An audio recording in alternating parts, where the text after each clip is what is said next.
Aloha, everyone, and welcome to Aquarian Radio at aquarianradio.com.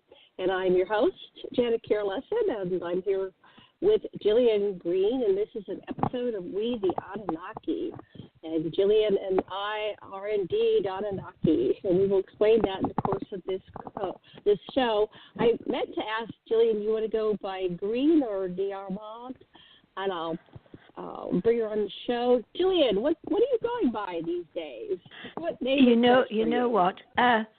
Because anything I've written and any clients I have out there only know me as Gillian DeArmond.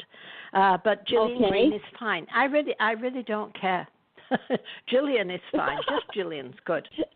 Gillian's good. Well, I will change that to DeArmond Green. There we go. We cover it all. Cover the bases.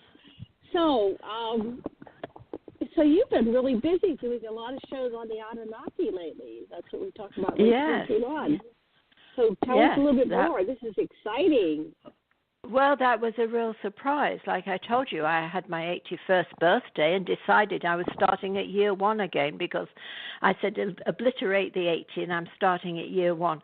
And as soon as my birthday arrived and I started at year one, it was like in no time at all. The phone was ringing. I was invited to do 3 radio shows in the first 4 days. It just was interesting. The people upstairs started talking again, which was interesting, and one or two people after one of the radio shows, I had some calls from people who'd heard the show, and one gentleman called, and people were asking me about readings. If I might just use a moment of time right now, I would like to let people know this. I stopped doing sit-down, full-on readings for people about 3 or 4 years ago because it's become difficult for me to sit that long. You know, I never, ever had a time limit on readings, so they could run anywhere from 1 to 2 hours, and to actually just sit that long and be focused out of body that long. At this age, I'm finding is too hard for me. However, having said that, and I used to earn my living, obviously, and people paid me very well and I'm very grateful for that. But, you know, good old Uncle Sam sends me my Social Security check every month now, so I actually don't need to make the money. So if anybody has questions and they want to call with a question that they think I might be able to help them with, looking at it clairvoyantly, I'm happy to do that for anybody. This is the number, 406. 369-6215. Okay, you're going to do it off the show. I thought you were going to do it during the show. I'm sorry. I can do it. I can do it during the. I'll do it during the show as well if you want me to. That's fine. But they can also call me after the show if they have any questions. But right. Well, say your number again. So can I? 406-369-6215. And George and I will be away till the middle of March. So anybody calling, it has to be after the middle of March. Okay, so not until the middle of March, right? Right. And, but you know, if I can help somebody, I'll be glad to do it, and it's certainly not going to cost them anything. So. Wow, that's very generous of you. Free is great. That's free is great. I wish everything was free, and then we would just have more. Anyway, I'm very, very, very, very out there. Space age, other society type systems, off-planet systems, and you know, I just wish everything was free. And you know, we work together as a society, and everybody's needs are provided for, and forget this war stuff. The war eats up all of our resources that really belong to the people. The people deserve to have the resources of their culture, and they get eaten up by, anyway, greedy people. But you know, you and I both know that this is imminently going to change. We've got at the most another 10 years before this whole system goes through a gigantic change. And it will be very, very different. And quite honestly, a lot of truly independent-minded, individualistic people are not going to enjoy the process of change because for a time it will be, you know, law and order everywhere. But we'll get past that and settle down into a much more equitable society, I'm sure.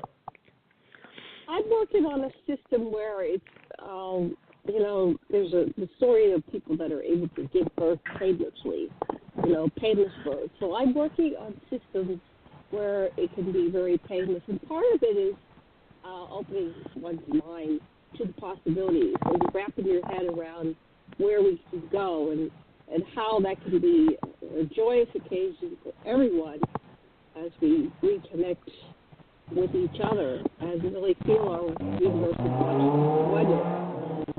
Boy, that was loud. Was that a motorcycle? I guess it was something outside going by. Yes. Yeah, we have one of those here with a motorcycle. Our neighbor got one, and it's just the most obnoxious thing. And he has a train horn. And I'm sitting out in the jungle, and I go, "Where's the train? Oh, my goodness. There's no train coming through the yard." I grew up in Pittsburgh. We had a train 3 blocks away. So when that went off, you could hear it where I lived. Anyway, so you were talking about the Anunnaki, and that's my favorite subject because I am an Anunnaki, and this show is called We the Anunnaki. So would you like to tell our listeners how it is that you are an Anunnaki, and in what way, and what do you remember? I totally have been conscious of myself as part of the Anunnaki my whole life. I remember before I got here. I remember when I came here. I was here for a very long time on this planet before I was dropped into human form, let's put it that way. In other words, Earth human form, with the short Earth lives. So that this is very alien to me. I lived here for well over 10,000 years as one and part of one Anunnaki life, and then I was killed down when we were down in what is now South America, and after that, I was unable to return with the rest of the people and had to stay on this planet until I could recollect the totality of my energy. And it's taken the last 3,500 years to do it. When I say that, I'm talking about soul energy.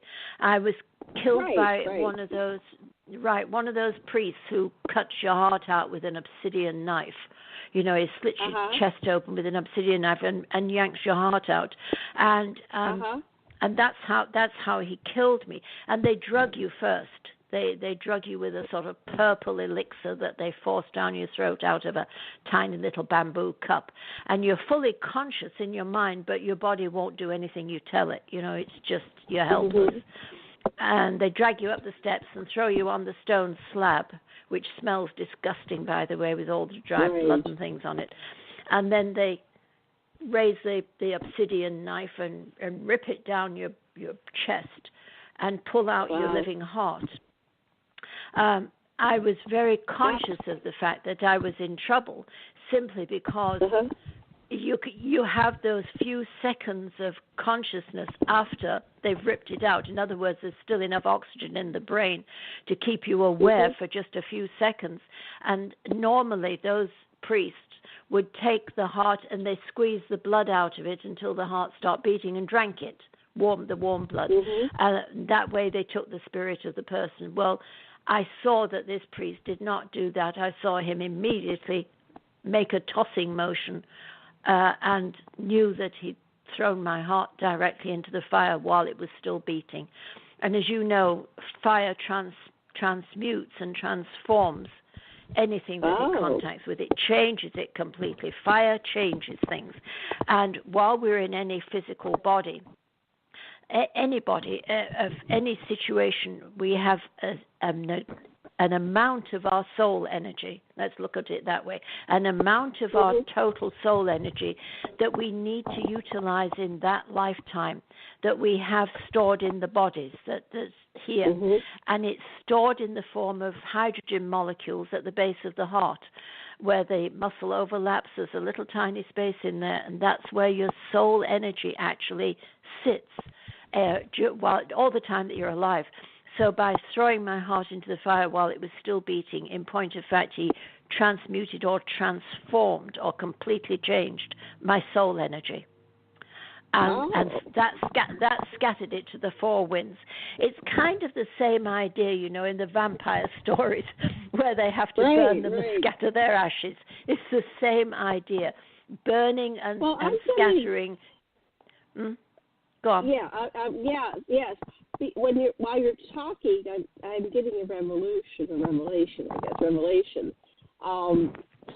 know, we're going to talk about Nagashita, Thoth. I always forget which way to pronounce it. I guess it's dope. Anyway, Nagashita describes in the Emerald Tablets how he put his original body in stasis and then came down into avatar form. So he kept his consciousness. He has his body that he can return to at any time, and that's probably why. Because if they get the original form and they do this stuff, then you're kind of screwed. So you spend the last 3,000 plus years trying to. We symbol it as collect the lost pieces of your soul. Exactly.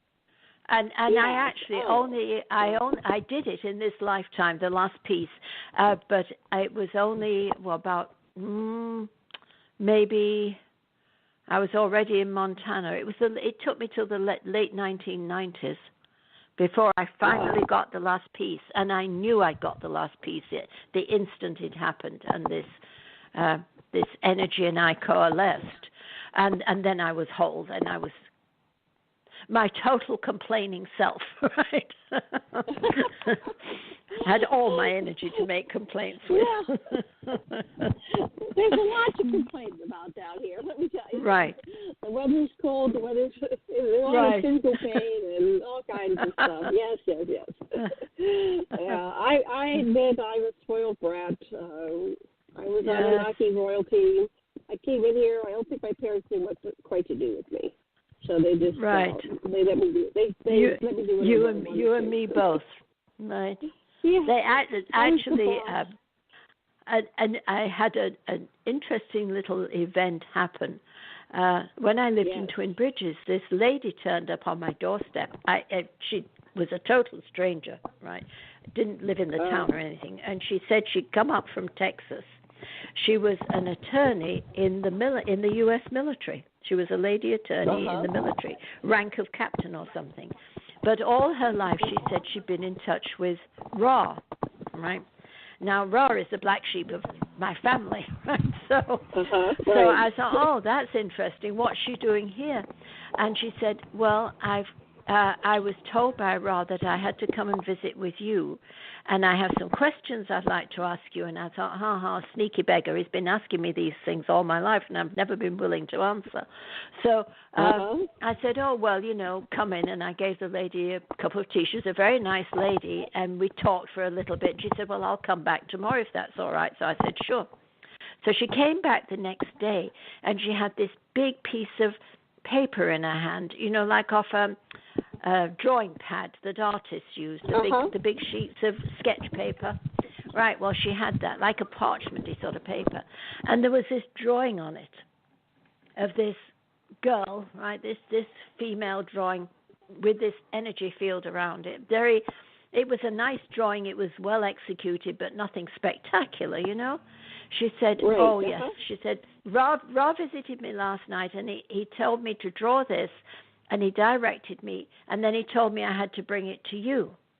And I said, oh, that's very nice. And she said, yes, and he told me to write on the back. When I turned it over, it said, happy birthday, Anunnaki Princess, on the back. Wow. That's what she did. It was my birthday the next week. Wow. So I thought that was really odd. That kind of spooky because, as you know, Ra, you have to be pretty darn careful of your dealings with him because he can be very manipulative. He's very charismatic but manipulative as well. So you need to I have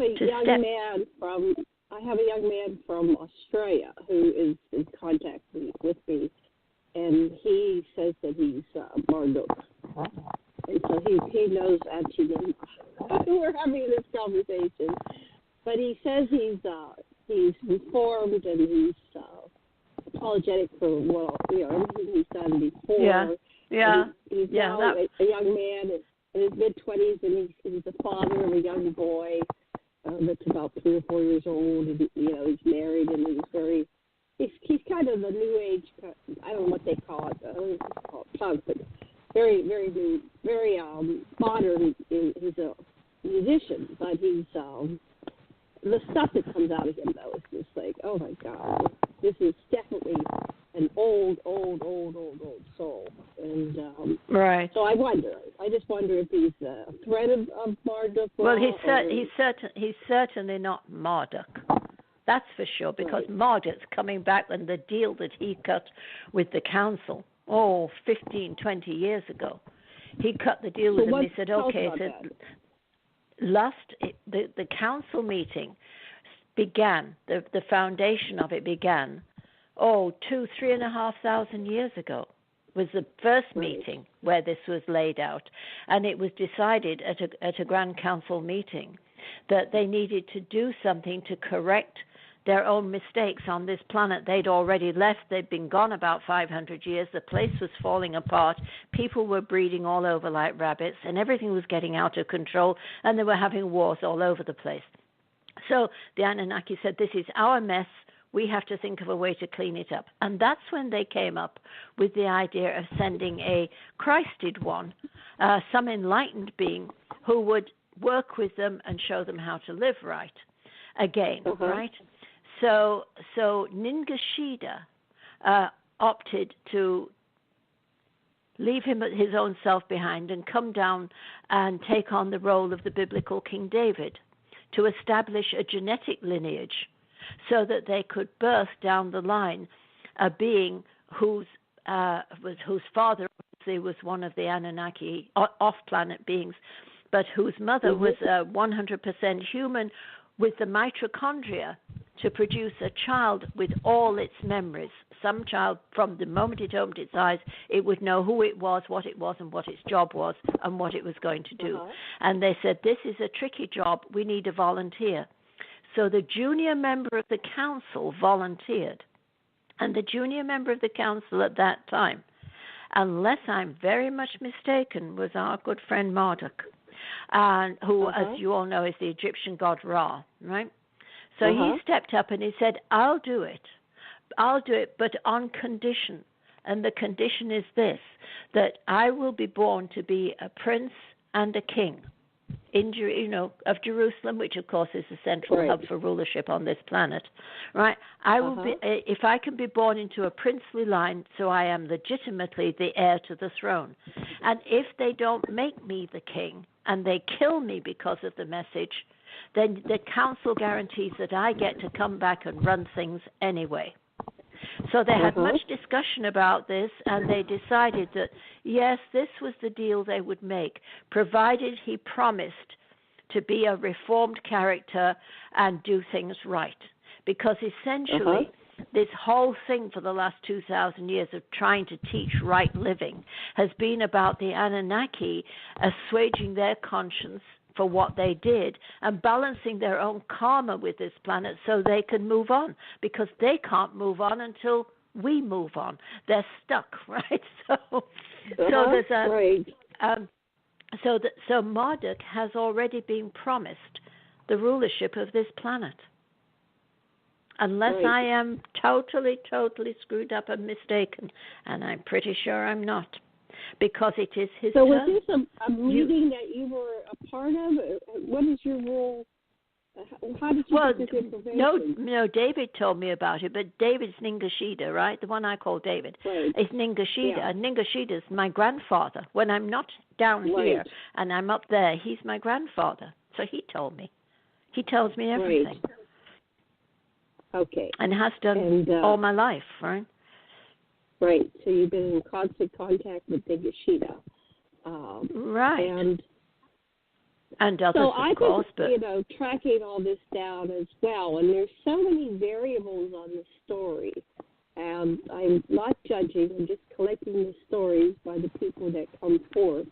Now, this Marduk that I'm talking to, the young man from Australia, says that he was Christ. So he's confirming that. because now I'm back, right. and I've come back at this young man, and I'm fully conscious of who I am. Right. And I think that he is probably, like many of us, or many people, an aspect of that being. Great. Right. And so I'm sure that a being as powerful as a Ra, and not yet being fully embodied on this planet, is perfectly capable of utilizing his own energy in a variety or a number of beings on this planet. I mean, you and I both know they do that. There are and that's even outlined in the Dr. Michael Newton Institute research on life between lives. They regressed 40,000 people into life between lives, and so there are advanced souls that are in this kind of this matrix continuum. Right, and they can fragment themselves. Yeah, 50, 100 people, 200. The great souls can just knock off. I mean, many religions teach that there's no such thing as fragmenting the soul, but in point of fact, that's incorrect. The soul is housed in molecular energy, so they can take as many of the molecules and park in somebody's body as they feel like doing. And this means that the great souls, which have a vast mass of energy, can divide many, many times. So, from what you're saying about this young man, I have no doubt that he carries and holds the memories and awarenesses of Marduk. I'm just saying that I don't think he is the Marduk, simply because the Marduk is coming back to rule the planet, not to be a farmer in Australia or anywhere else. He's coming back as a ruler. So that's very interesting, and that's what Nagashita's been telling you, that Marduk is going to come back. Now, we think he's already here, and maybe never left or came back in 2012, because there's a, I think it was from Nagashita, he said that they left and they're coming back in 2012, with 9 other gods and 12 other gods. It's a weird way of saying it. It was kind of like when he left, when Nikishita left as, what was he? He was the South American guy, Quetzalcoatl. So well, he was actually still Sos.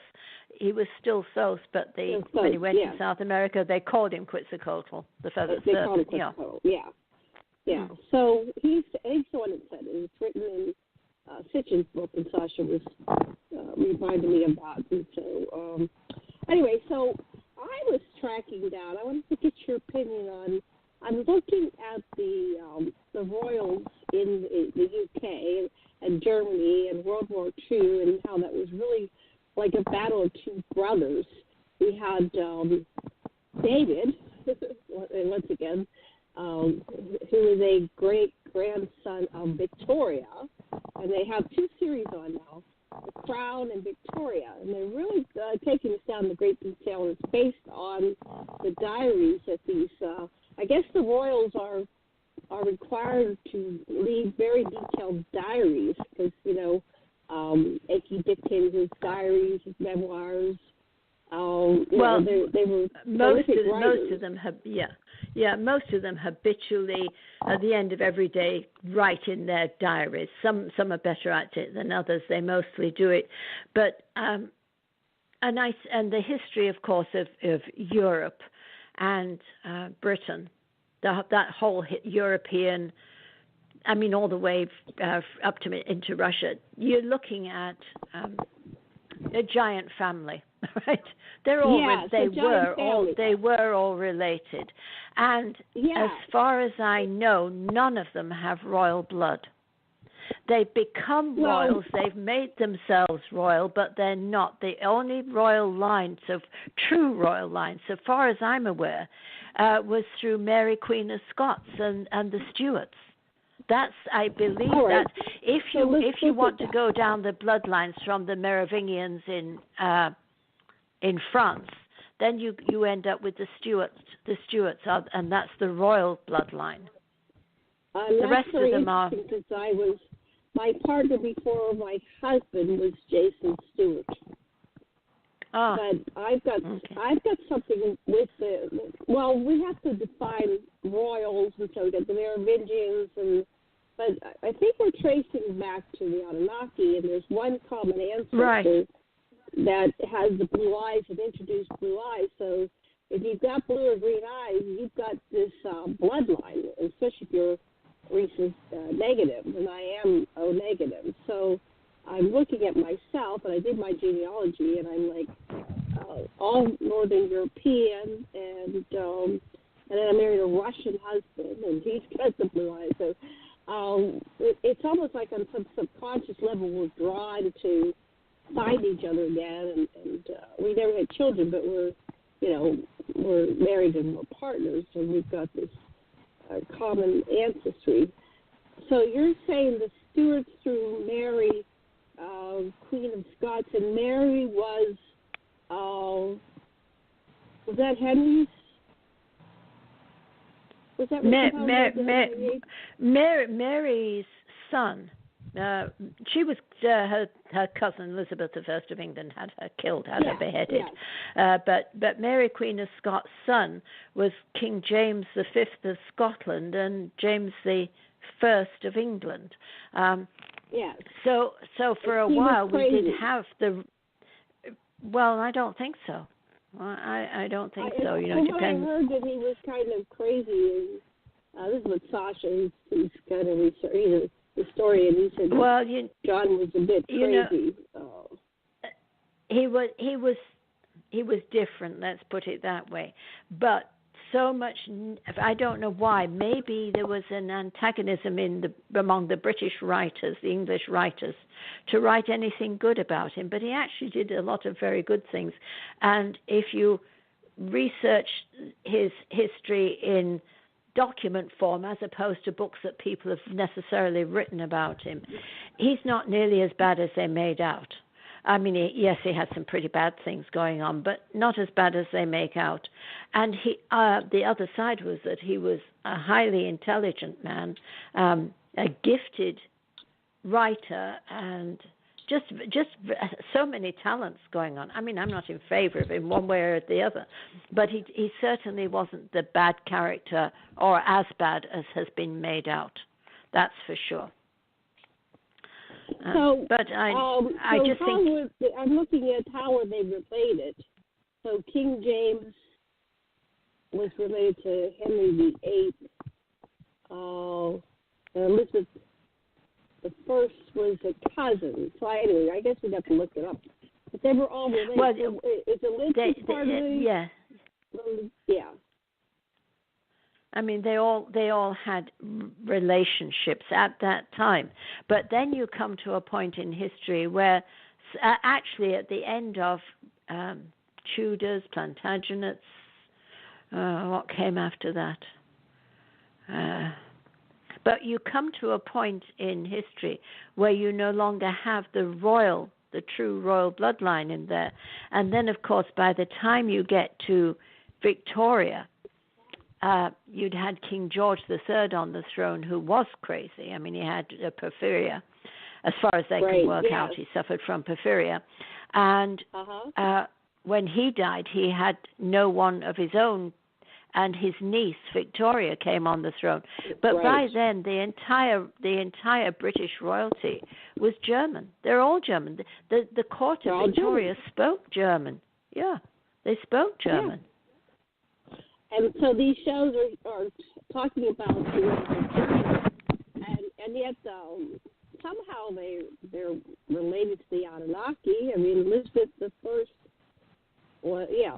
So anyway, they're here, and they intermarry. You can just observe it. They won't marry outside of their line, or they'll go with kind of like the bastard line, but they still are very bigoted, and they won't marry outside of their bloodline.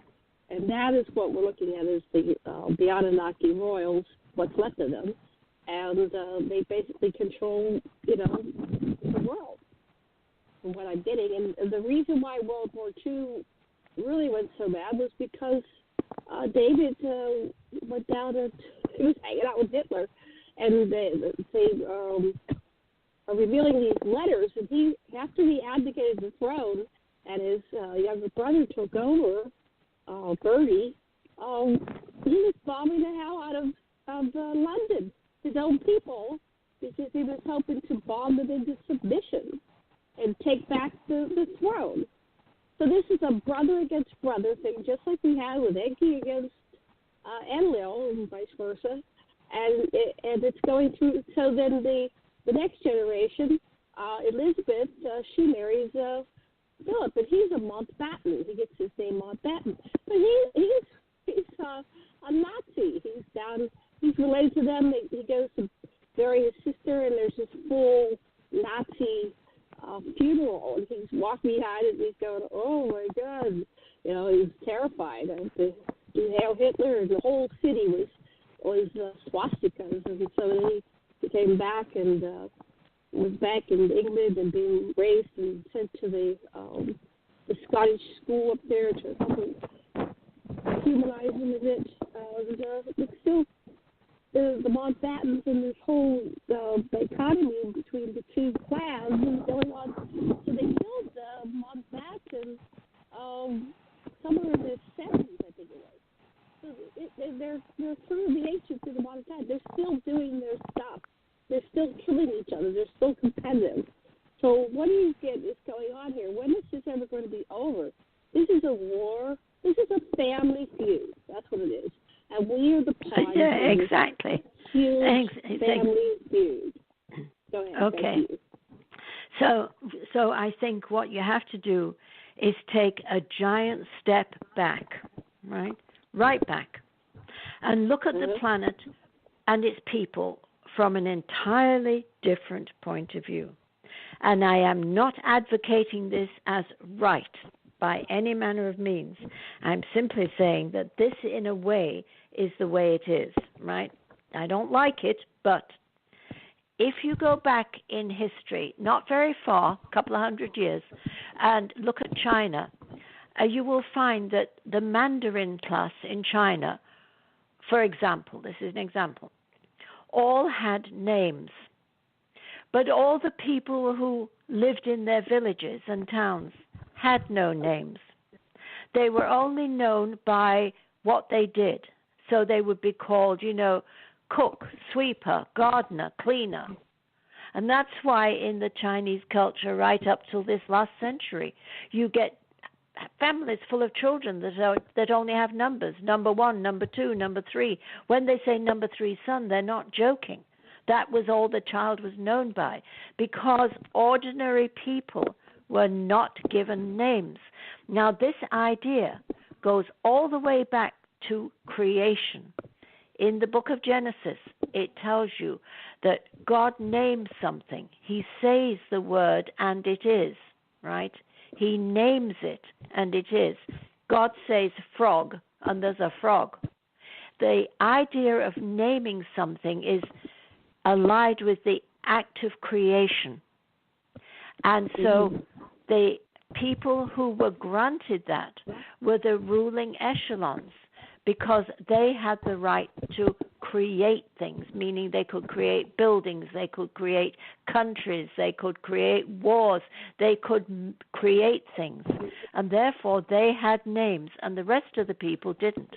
Now, if you keep in the back of your mind that idea, that concept is still there as the backcloth of our society, of the whole world. But the ones now with the names are the Rockefellers and all the Bilderberger crew and the Rothschilds and the kings and queens of England and Europe and the rulers of China and the emperor of Japan. People are the ones that have names, and the rest of us don't. We don't warrant names, right? We just exist. And in that context, everybody on the planet, out of the 8 billion people, there's probably less than 250 million that have, in that idea, names.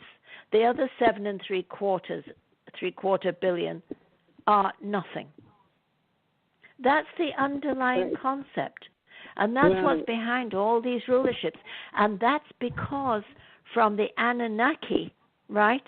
There were the gods and there were men. Two distinct, very separate societies. Not seeing themselves as not all human in some way, not all interacting genetically in some way, but nonetheless, there were the gods and there were men. Now we have the world's royalty, right? All of them, which includes everybody who can afford it, right? And the rest of us. It's the same thing, and nothing has changed.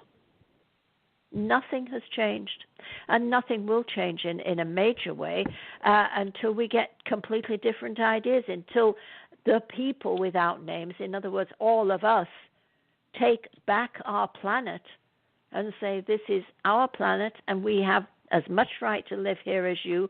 And sorry, Queen of England, you don't have the right to 50,000 square miles of Scotland just for your own entertainment, or 50,000 acres it is, 50,000 acres at Balmoral, just so you can go fishing. We all have the right to fish in the River Dee, right? It belongs to everybody. But until people themselves change, they're never going to be in a position to do that. Until they can share among themselves, they're never going to be able to enforce the idea of sharing on the others. We have to, if we want to be equal with the gods, right? Then we have to behave as equals, and that means treating each other as equals. And we don't. I can't say I'm equal to the Queen of England, but those people down the street are not equal to me. I can't say that. If I want to be equal to the Queen of England, then everybody else on the planet has to be equal to me as well. Do you get what I'm trying to say here? Great. Yes, So we have to... We're looking at these names. So you said Stuart. So the names that are actually occupations are like a caste class system of differentiating us from the royals. Is there a list of the names that identify the royals? You said Rockefeller. You know what, George has a book, at the warehouse, and it's called Committee of 300. You can look it up on his website, and that names the 300 families and their relatives who actually run this planet. And it was written several years ago, 20 years ago, by John Coleman. John Coleman was he's changed his name. He had a different name at the time, but he was a member of MI6, which is the British Secret Service. And he just, when he got out of that, he came to America, he changed his name, and he started writing. And the first book he produced, which actually George financed so he could get it written, is called The Committee of 300. And it's very worthwhile reading for anybody to get educated. It will educate you, and it will be amazing to you. Because it's an easy book to read. It's not a heavy political book at all. It's easy reading. It's a quick, fast read to get through, but it's fascinating. And it names all the names. I'm going to see if I can get it, So, you can get it on George's website. Oh, it's on his website. Okay. Wow.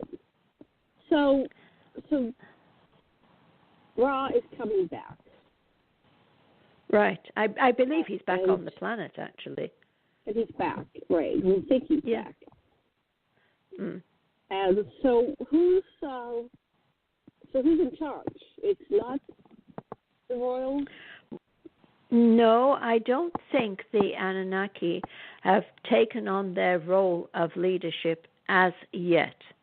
Their intent was to let us run through this whole cycle to its end, making our own decisions about, government and wars and how we wanted to run things until we come to the end of the cycle, which, as you know, or my information is 2025 over 2026, is the end of this cosmic cycle. and that after that, they will start stepping forward. I am sure that they are already working with individuals on the planet, getting things in motion. And I know, for instance, that at James Gilliland's property in Oregon, Western Washington State, near Mount Hood, he has the Anunnaki there all the time, and he is interacting with them. And they have out of the mile or two from the back of his property, there's a mountain, and you can see their ships come out of there every night. Anybody can go and see them, you know. And they are, and James Gilliland specifically is interacting with the Anunnaki. That's in contact with them on a regular basis, according to what he said. And you are. So I know they're back on the planet. So tell us about your interactions with the Anunnaki. You said that there's been a revival of contact. Well, I want to say that they're back and making their presence known. Are they talking to me like they did all my life on a daily basis? Absolutely no. And I would not classify my interaction with them, say, with the interaction that James Gilliland is currently having, for example, because he says he's actually working with them and helping them set up certain projects. And I'm not doing that. However, I would, remind you that as far as the Anunnaki are concerned, I'm a 20-year-old. Right? Right. Oh, and yes, I'm a spoiled brat. And I'm useless. So they're not going to be wasting their time telling me very much of what's going on. I mean, why would they? They have more than enough to do, taking things in whatever direction they're trying to take them in. So I would not expect to have personal contact like I used to have when they would be turning up and visiting me and all kinds of things. My whole life, they stopped doing that in about 98, 2000, and since then, this last at least 8 or 9 years, it's only been very occasional interaction when they've made themselves known. But they did turn up in holographic form. There were 2 or 3 of them here about 3-4 nights ago, and they were just visiting. Oh. They were just visiting, and one of my dear friends, Edna, who's also with them, she came back with them, and they just stopped by to say hello, and we're here, and we'll be in touch, that kind of visit. Nothing spectacular. But I do know that they that's something though. Yeah. Well, I do know that they're much more around me, because that's why I'm volunteering now to help people if they call me. Because when that gentleman called me after the radio show in which I talked for 2 solid hours about the Anunnaki, pure and simple, and they turned up the next night, then the gentleman who'd heard the show called me. And as soon as he called, it's like my mind's gone as clear as a bell again. I could just tack right in, boom. It's like they turned up and reactivated me, as it were. And it's not, I stopped reading because it was getting too hard for me. It was always giving me a headache or something. But now it's fine. I can't sit for a couple of hours, and I have no need to anyway. It's not what people need now. Right. But I can find the answer to things just quick as a flash. It's like I know the answer almost before they've asked the question. And that's because they've come back and reactivated me. I know. I mean, I'm very conscious of that. They can give us a recharge. Reboot. A reboot. Yeah. Pull the plug and then plug it back in again. I'm having a lot of contact, but I don't think they're taking my physical form. It's like they're rejuvenating my form, and then I come in my astral body, and I have all these experiences, and then I'll come back in my form, and I'll feel re-energized, they're doing what they can to help maintain this physical form. Because I've had some bouts with weird pains and things, and I try not to self-diagnose, because then there's a part of my mind that's very suggestive, and I'll start manifesting the symptoms into the disease. So it's like, not doing that, because you'll just create it, and then I'll go down a path, and then I'll just transmute it, and it'll be totally fine, and I'll get it verified and go to the doctor. Oh, you're really helping, and that type of thing. So, but there's definitely they're educating. They have this huge educational right. Yes, process and on an ongoing basis. Yes. If anybody is listening to this, you don't have to be an odd person like Kira and I, who know ourselves as Anunnaki from day one and think, oh, well, it's all right for you, but I'm just a human here. I don't remember being Anunnaki. No, this is for everybody. Everybody has the Anunnaki gene. And therefore, everybody, if they choose to, can make that connection with the Anunnaki. And right now, since Nibiru passed us so closely last year, there is terrific residual energy from the passing of the crossing planet. And it's so much easier now to break those barriers.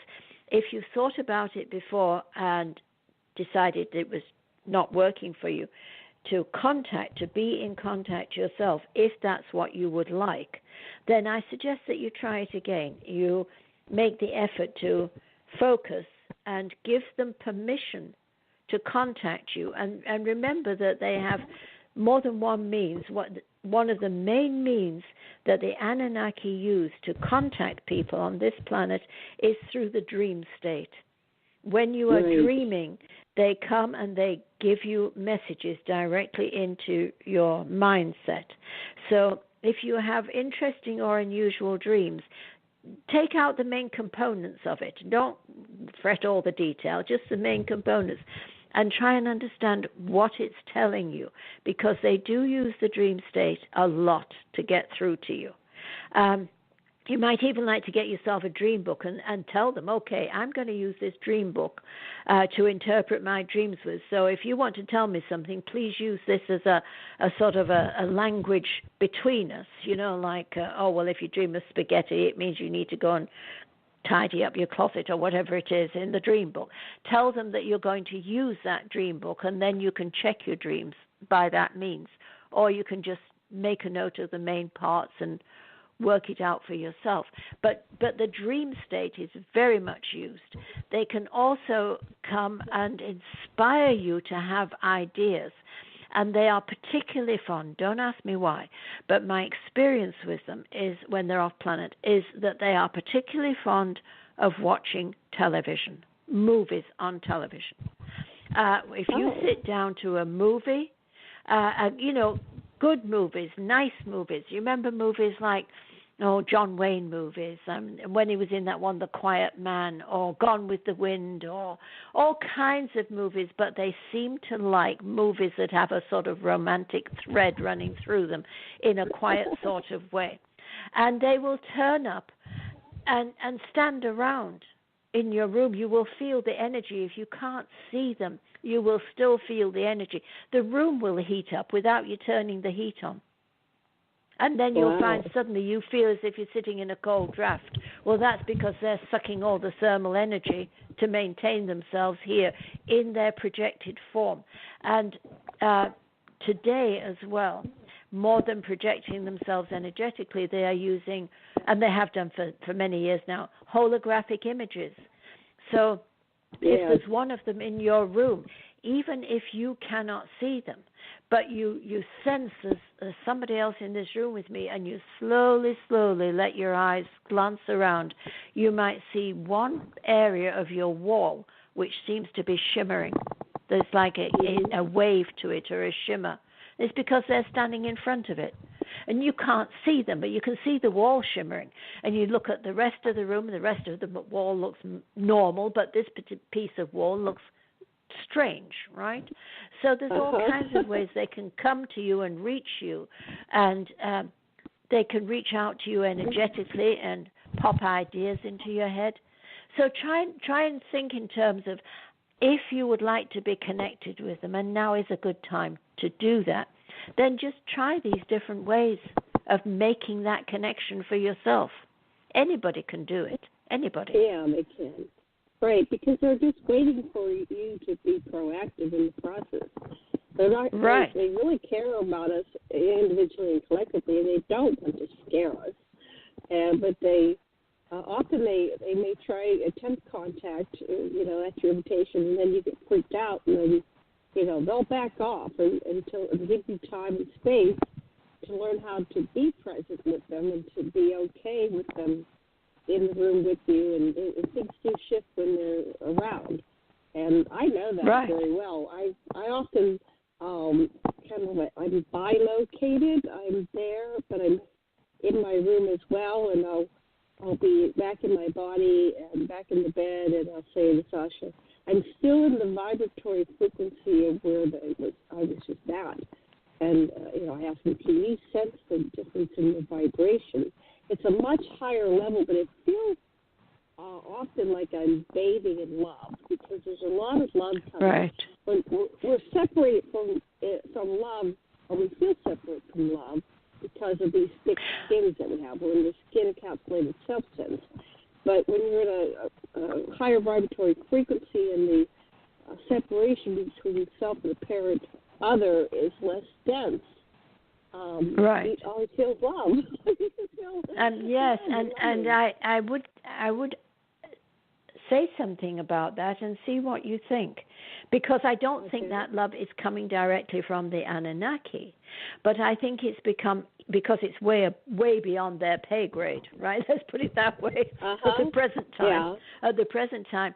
But I because it's so much easier to access that frequency now than it was, say, 30 or 40 or 50 years ago, when it was quite a struggle to put yourself in that place, and now you can just move into it anytime you feel like it.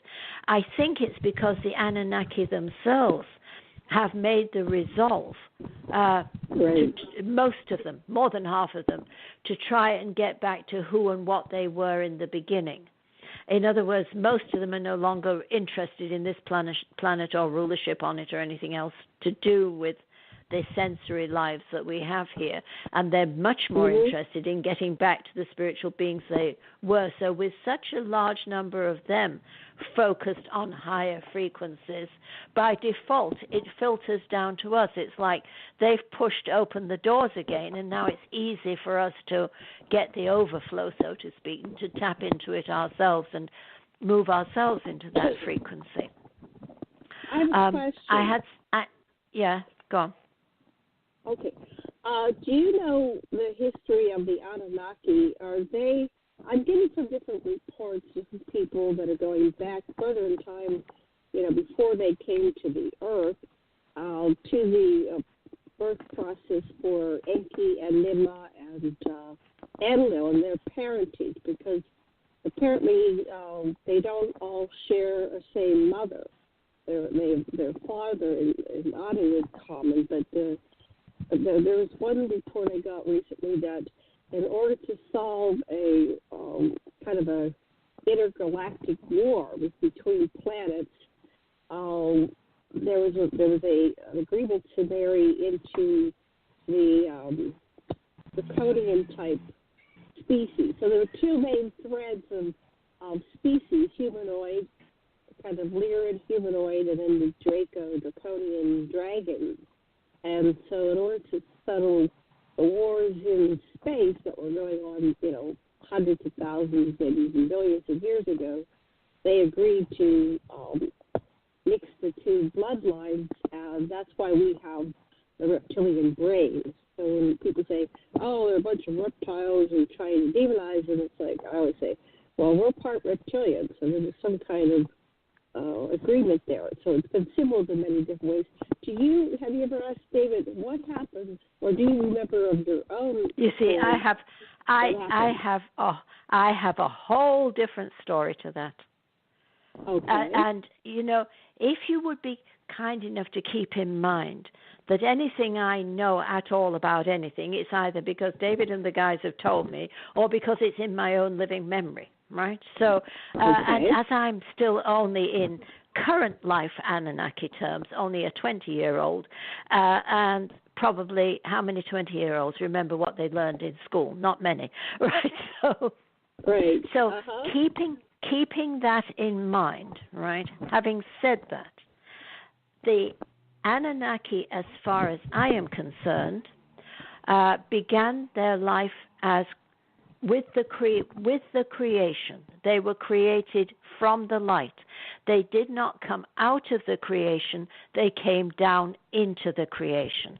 They were in themselves a direct emission of the source itself, creatures of pure light, who over a period of time and experiences became more dense and more attached to the sensory life in the physical reality of planetary systems. So, I mean, I know a lot more about it than that, but that's briefly my knowledge of the source of the Anunnaki. That's why they are immortal beings from day one, and no matter what they do or how bad they get or how many bad things they've done, they are still immortal beings. End of that little story. That's why I remember my different names at different stages. So my original source name is Joy, and then like the subparsing lower vibratory frequency, I took the name of Kira, and then I came down and took the name of Nimma, and now I'm down here as Janet. But there's a continuous thread of remembering all the way back to source, and people are saying, you can't possibly know back to source. I go, well, I have. Yes, you can. When you're Anunnaki, you certainly can, because that's where you began with source. Earth humans began on Earth, right? Now, let's deal with the reptilians. First of all, everybody has reptilian DNA, all of us. Right? It's part of the Darwinian concept of coming out of the ocean, going through the reptilian period and developing the way we developed on this planet. So everybody has reptilian DNA, and it's the smooth skin inside your mouth, the buccal mucosa inside your mouth, and all the other parts of your body where you have that soft, shiny tissue. That's from your reptilian DNA. And it's part of being a human on this planet. Right? Now, the reptilians that they talk about in space did not begin in even this universe. They came to this universe millions of years ago after a mishap in the core, in the central core of the universe, the source energy itself. There was, David said it was like a lightning strike or an earthquake. I mean, there was a glitch, right? And that glitch in the core of creation allowed the reptilians to move from their own universe through the center into our universe.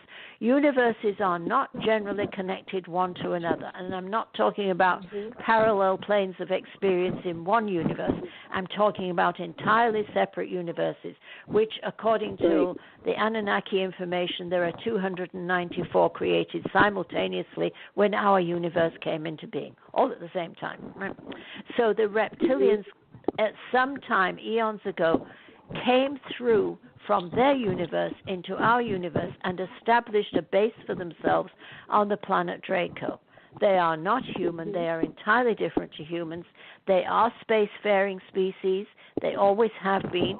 They have a completely different value system to us, and they have learned at some time in their history to make some kind, and I don't know how it was done, I have no detail of it, but I do know it's possible, it has been possible for them to get some of their DNA into some other species, including some humans. They do inhabit some humans. I've seen 2 of them in my lifetime, right? I've actually encountered 2 human beings who were would fully manifest themselves as reptilian beings. The Greys, right? The Greys are a different species, and there are 2 kinds of Greys. There are the small silver ones, silvery gray ones, like you see off the little spaceships, that crashed at Roswell, those little beings. Yes. And I call them the silver people because they're really more a silvery color when they're alive, right? They are affiliated with the Anunnaki.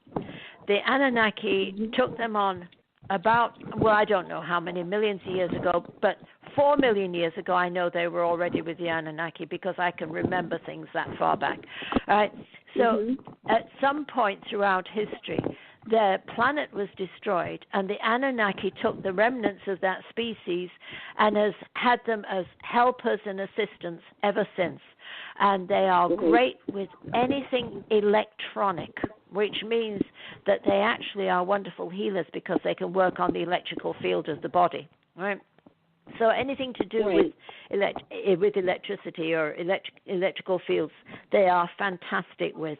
And they, for a very long time, have been workers with, associated with, helpers of the Anunnaki in general. The other Greys that work with the government, they're different altogether. I honestly don't know much about them except that they are best avoided. And they are the ones who, in part, have cooperated with governments, and you see their features as, I mean, for all time, not just recently. You see their features on the churches in the Middle Ages as the gargoyles outside the churches. They were representative of the grey aliens. They don't have our best interest at heart, let's put it that way. But there aren't that many of them. I don't know that we need to be concerned about them. I mean, they're not in any quantity. Let me back up and clarify something. Like, I'm a little bit confused, but it's great what you're saying. I love it. And we're going to, as I promised, we're going to keep this around an hour. We are a little bit over an hour, but we're going to keep it short. And we'll do this again because I think this conversation that we're having here is somehow going to benefit the world. Because this time, I don't know who's going to find it or how, but those who need to will find themselves drawn to this conversation and listen to it. But I wanted to clarify, so the Draco's case for another reality, how does this humanoid form that most of us inhabit here on Earth get to... You know, I'm sorry, Janet, I can't hear you. I can't hear you. You're fading. Will you repeat that for me? Okay, let me see if I can. Okay, I wanted to know, how does this human form that we are currently in, humanoid form, human being, how did the human being form get reptilian DNA? Did you say that and I missed it, or? No, we have the DNA because on this planet, remember this planet, imagine it in the beginning. What is there in the beginning, right? There's the ocean and there's the land, right? And out of the sea come the creatures and they crawl onto the land. Darwin, in his idea of evolution, had it exactly right. Now, at some point, as people were developing, as their intelligence was developing, right, they acquired other gifts and attributes and abilities. But we started out as an animal species evolving on this planet. We were still animal species evolving when the Anunnaki altered us. Human beings on Earth are part of the flora and fauna of the planet, as every species has been on every planet. They've developed with the planet, out of the planet. What we've discovered is that there is, what they do is they terraform and introduce species, and then there's interventionism, and periodically these higher level awareness beings come in, do other experiments, and introduce other species. So there is intervention and acceleration. You know, they might have experiment. It's like, okay, this is going too slow, and they accelerate things. Right. And so apparently, humans, whatever we were developing, had been played with and DNA added and taken away and altered and changed before the Anunnaki came here. Right. The Anunnaki came in and did their intervention.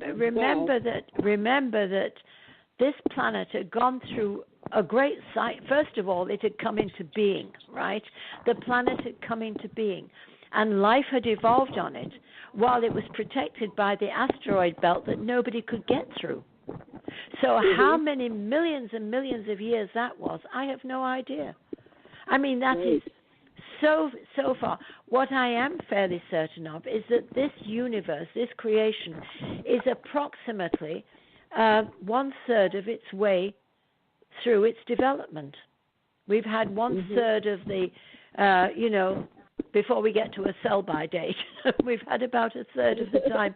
And I base that idea on the fact that science tells us we have two particles of dark matter for every particle of light matter. And, of course, light is what shines on the darkness and manifests it into a reality. It converts the dark matter into light matter and creates reality in an ongoing way. This has been going on since the beginning.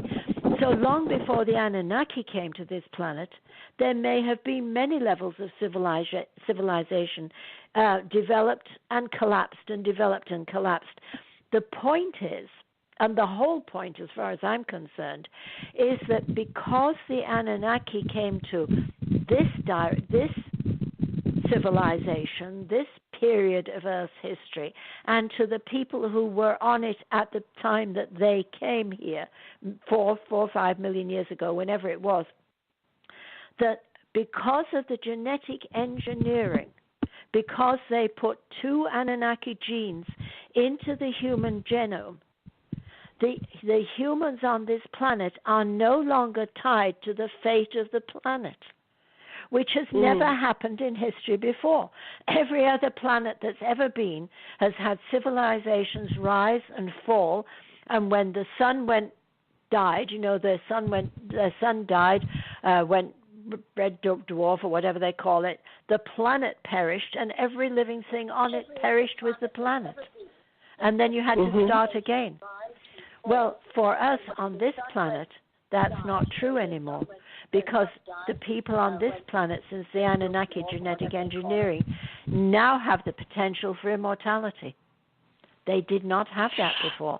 They had the potential for tens of thousands of years of reincarnation, but reincarnation eventually comes to an end when the planet dies and everything dies with it. All living things are gone. Right, you've no more reincarnation. But because of that Anunnaki gene, remember what I said at the beginning, the Anunnaki did not begin on a planet. They began with the source. They are pure, immortal beings of light. So even though they've done dreadful things throughout their history, their genes are still immortal genes. And when they put 2 of them into our genome, that made us potentially immortal as well. And that's what matters. That's what I've been yelling about for the last 50 years. We have to claim our immortality because we're coming to the end of a planetary cycle. And when the cycle ends, if you haven't bothered to claim your immortality, you're at risk of losing it. So that's why years ago when I came to Hawaii, this guy, I was bored, so I went and got my chart done. And this guy said, you have to come to my house, and I'm going to show you the chart. It's back when they did it by hand. And I said, well, it's like 2 hours, hour each way. No, I can't say this on the phone. Come to the house. So when I went there, he says, I have to tell you something. I've never seen this before. I don't see where you die. I go, what? He goes, no. He says, when I do somebody's charts, I see where they end, but I don't tell people. But I can't see where you end. It's just, I don't know. It's either so far in the future. So at the time I just went, okay, took it in.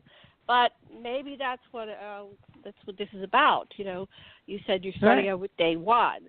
To stop identifying with the years that you have put into this planet, but just identify with your immortal self, which is physically immortal. And that makes so much sense. And I'm going to have you come on and tell my husband.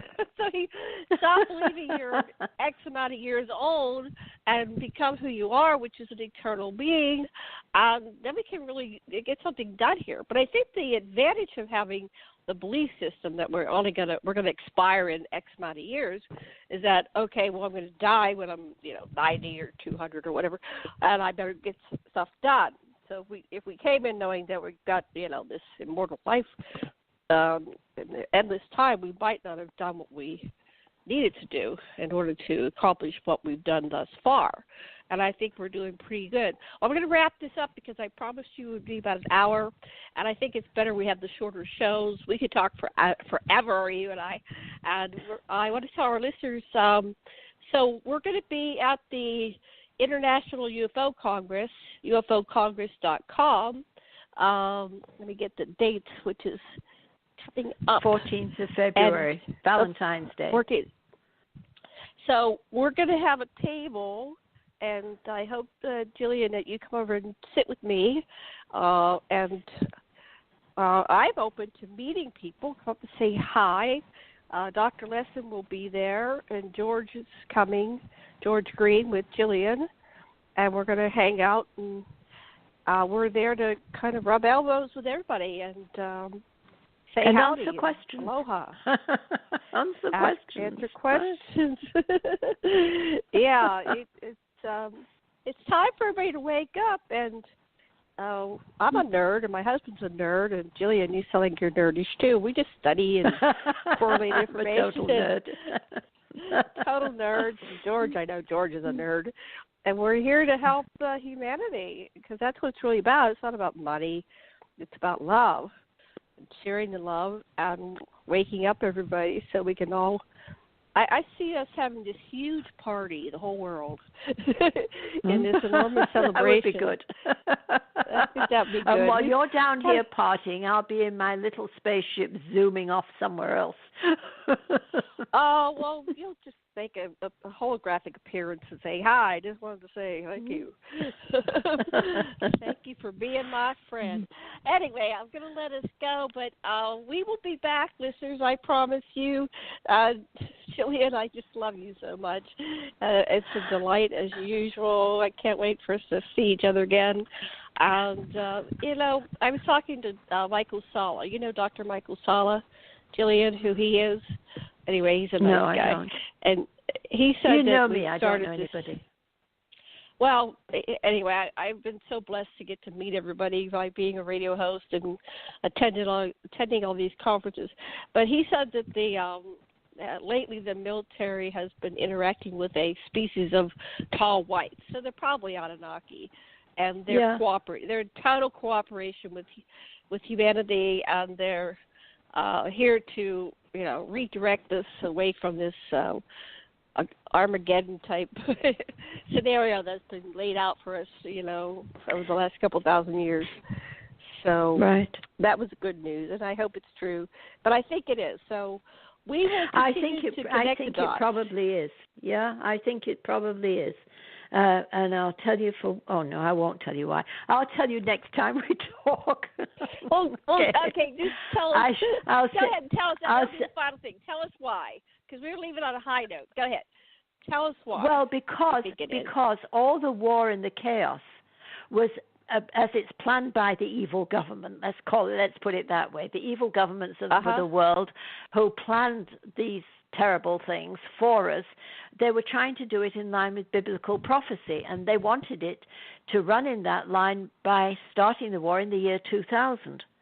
And that's, they went to the Gulf and they did their best, right? But part of that component from Revelations is that, there has to be devastation in Israel and blah, blah, blah. And there's a whole scenario for that, a whole plan of how it's supposed to unfold. And it was supposed to last 15 years. That would be 2015. Then we'd have run out of the men and munitions and would have to pack in and go home. And then that left them 10 clear years to get the planet on the right track, ready for the next cycle, right? Which begins in 226, the next swing of the pendulum. But they've run out of time. The bad guys didn't get their war started, so now they don't have time to have all the trouble they were wanting to have. It's enough to deal with the global earth changes themselves, which are natural. The natural events that are going on the planet happen about every 50,000 years geologically. So there's nothing out of line with that. That's perfectly normal. But all the man-made stuff that we've added to it, and the wars and the rumors of wars, this we no longer have time to start, go through, and finish and clean up before the next cycle. So this, I believe, is why the off-planet friends are trying to step in and give some guidance of how we can avoid what was already planned for us by our own ruling body. I'm going back to that committee of 300. Get on George's website, or you can get it on Amazon, Amazon.com.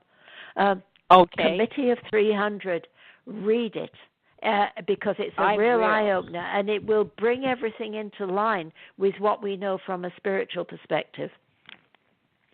Just understanding who those people are. Then you look at the planet, you can see how they've brought it about. But because they haven't completed it in the necessary time frame, then somebody has to change the outcome, and maybe that's what's going to fix it for it. Not fix it, but help us get through it in the best way possible and come out the other side smiling. That's what I'm hoping for. Me too. Yes. All right. Well, it's been lovely talking to you, Janet. So thank you very much. It's always lovely talking to you. I enjoy it thoroughly, and we will be back. Not sure when, but I'll keep posted. See you next week. I'll see you next week. Yeah, we'll see you in person next week. Okay, much love and blessings, and aloha. And to you. Aloha to you, and to all your listeners. Aloha, dear. Okay. Bye. I'm trying to find my exit music. Bye. Here we go. Bye. Aloha. Bye-bye.